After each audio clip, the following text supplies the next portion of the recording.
Hey everybody, in this video we are looking at the 9th example in a video playlist of pre-calculus final exam review problems. In this video we are going to solve the equation you see on your screen right now, log base x of x plus 6 equals 2.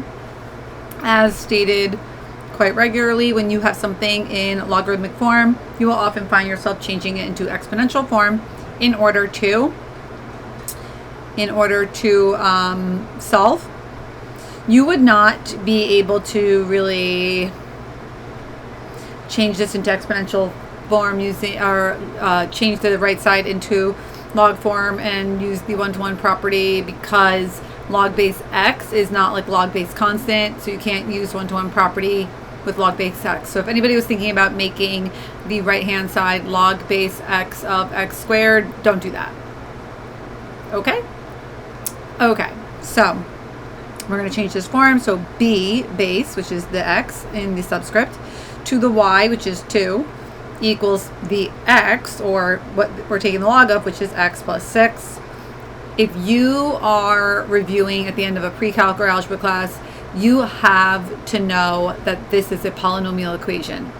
And the way you solve a polynomial equation is you get it equal to 0, you factor it properly, you use zero product property and set each factor equal to 0.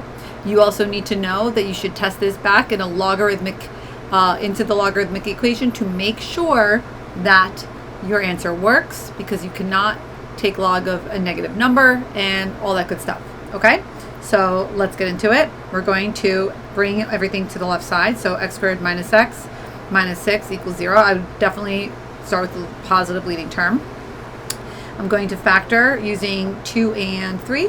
So 3, 2 minus and plus x equals, set that equal to 0, x equals 3.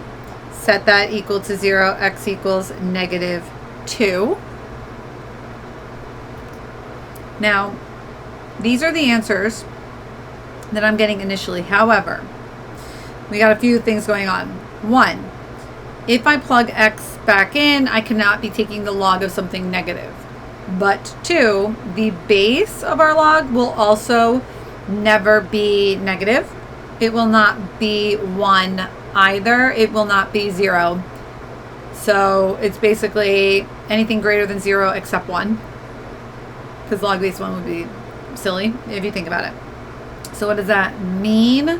That means that this answer right here is what you call extraneous, meaning it's an extra solution we found while solving algebraically, but it doesn't actually work. And that right there is our final answer. That's the only one that actually works. So there you go. Boom. Voila. And that's it. I hope you understand. I hope you believe me. If you're happy and you love it, thumbs it up. Not so much, thumbs down. Questions, comments, concerns, feedback, requests, go in the comments. Check the description box or click the thumbnail at the end to find more on this topic or such. And oops, that's it for now. Adios.